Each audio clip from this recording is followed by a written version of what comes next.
मेरा नाम ओम प्रकाश मिश्रा है।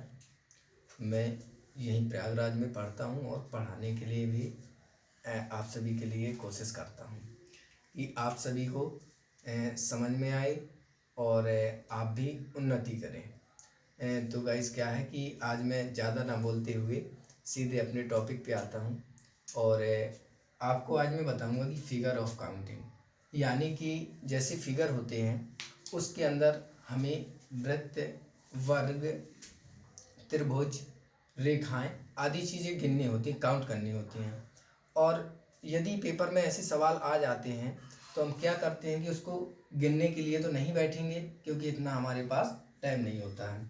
तो इसके लिए हम ट्रिक का इस्तेमाल करते हैं वहाँ पे, जो कि हमारा टाइम का भी बचत होता है और हमारा सवाल भी सही होता है। तो आइए वीडियो को ना बढ़ाते हुए मैं सीधे अपने टॉपिक पे आता हूँ कि फिगर ऑफ काउंटिंग के लिए। देखो, फिगर ऑफ काउंटिंग के लिए क्या होता है कि मैंने पहले बताया कि चार पांच प्रकार के क्वेश्चन आते हैं। तो जो सबसे पहले हम आपको आज पढ़ाएंगे कि वर्ग गिनना। वर्ग गिनने के लिए क्या होता है कि हमें वर्ग दो प्रकार से गिनने होते हैं, दो प्रकार से पूछे जाते हैं। एक वृत्त के अंदर नहीं, एक वर्ग के अंदर वर्ग गिनना और एक आयत के अंदर वर्ग गिनना। तो सबसे पहले हम आज बताएंगे कि वर्ग के अंदर वर्ग गिनना। तो मान लीजिए एक वर्ग बना हुआ है। अब हम ये तो आप लोग पहचान ही जाएंगे कि ये वर्ग है या नहीं है। तो देखिए गाइस, टेढ़ी रेखाएं आती हैं, क्या करें हम।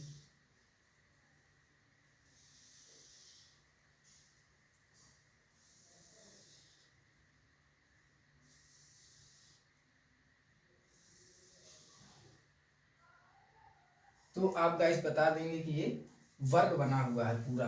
आपने कैसे गिना?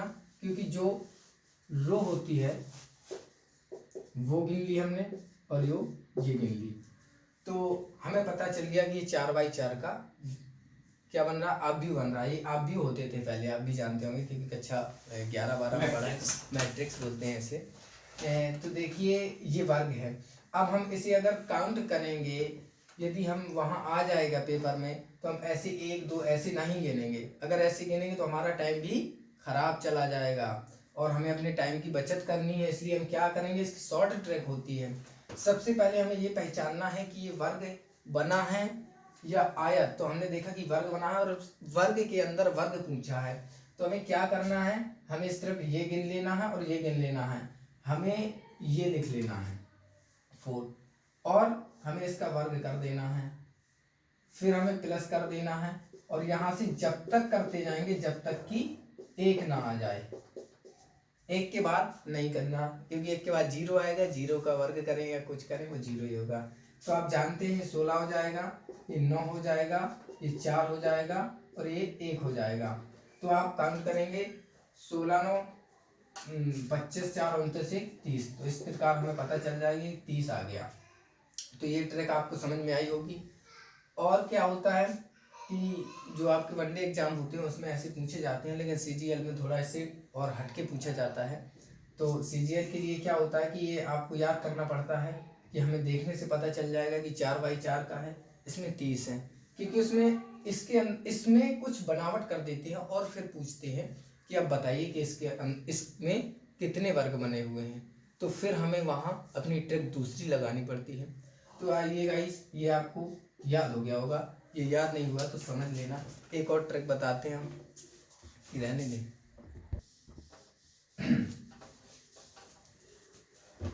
अब चला दी क्या? हेलो गाइस, तो अब हम दूसरी ट्रिक बताएंगे। दूसरी ट्रिक में क्या होता है, 3x3 का बना देंगे हम।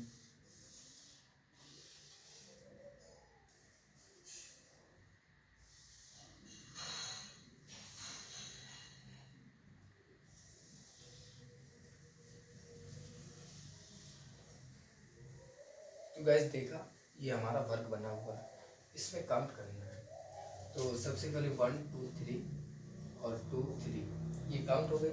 हमें क्लियर हो गया कि ये वर्ग बना हुआ है। इसमें हमने वही ट्रिक लगाई। ट्रिक लगाएंगे, हमने देखा क्या है, सबसे देख 3 का वर्ग हम करेंगे। देखो ये आपको पता है कि छोटे छोटे वर्ग याद रहते हैं, सीधे काउंट कर लिया। 3 का 2 का 4 हो गया, 1 का 1 हो गया, तो इज इक्वल टू 14 हो गया। तो इसमें 14 होते हैं। अब गाइस आपको याद हो गया होगा। आज यदि हम पूछें कि आप इसमें बताना,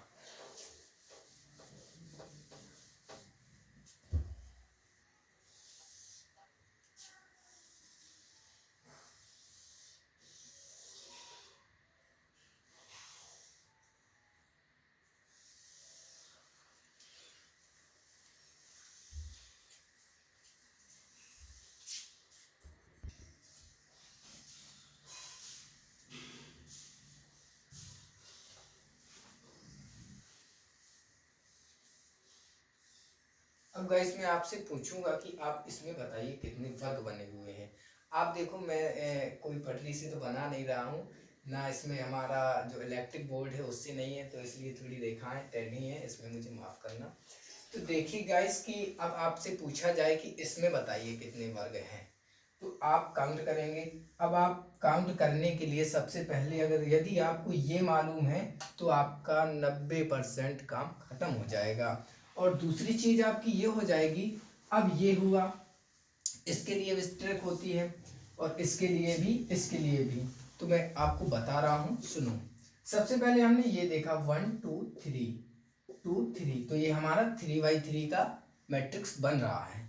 अभी थोड़ी देर पहले मैंने आपको बताया कि 3/3 में कितने वर्ग बनते हैं, आप बोलेंगे 14, तो ये 14 बोली आपने। अब हम आपसे कहेंगे कि इसमें और इसमें, तो ये मैं आपको अभी बता रहा हूं, इसे भी याद करना। जब किसी वर्ग को कोई वृत्त शीर्ष में काटे, यहां लिख दे रहा हूं मैं, शीर्ष में काटे तो वहां 2 बनते हैं, ठीक। यदि किसी भुजा को काटे तो वहां 3 बनते हैं,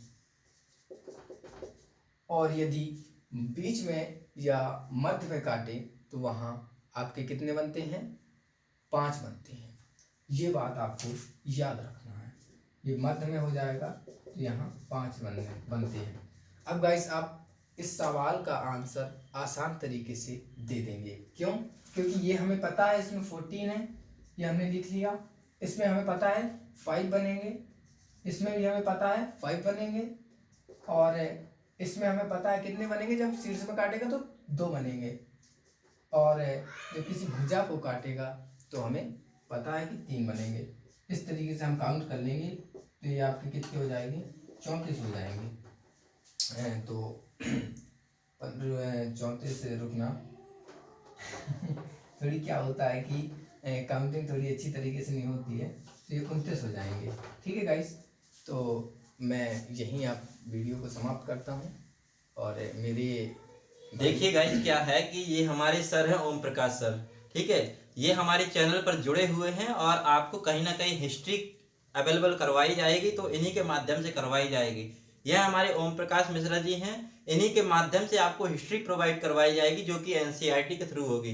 तो गाइज इनको रीजनिंग भी आती है, ऐसा कुछ नहीं है। तो रीजनिंग ने इन्होंने आपको फिगर ऑफ काउंटिंग के भी क्वेश्चन थोड़ा सॉल्व करवाए होंगे, तो आपको पता चल गया होगा कि किस तरीके से सर का ढंग है पढ़ाने का। तो गाइज आपको मैं अपने YouTube channel study youth knowledge पर ओम प्रकाश मिश्रा सर के माध्यम से आपको मैं हिस्ट्री अवेलेबल बहुत जल्द ही करवाऊंगा। आप लोग मेरे चैनल से जुड़े रहिए और अन्य लोगों को भी मेरे चैनल के बारे में बताइए और शेयर करिए और सब्सक्राइब करवाइए, ताकि मैं आपके लिए आपके उचित के लिए कार्य करवा सकूं हिस्ट्री। एंड मैं धीरे धीरे और टीचरों की भी जोड़ूंगा, जोड़ने के बाद मैं अन्य सब्जेक्ट भी अवेलेबल करवाऊंगा। अभी मैं सिर्फ एनसीईआरटी हिस्ट्री अवेलेबल करवा रहा हूं, जो कि हमारे ओम प्रकाश मिश्रा जी ही पढ़ाएंगे। Thank you so much guys, thank you so much भाई, थैंक यू गाइस।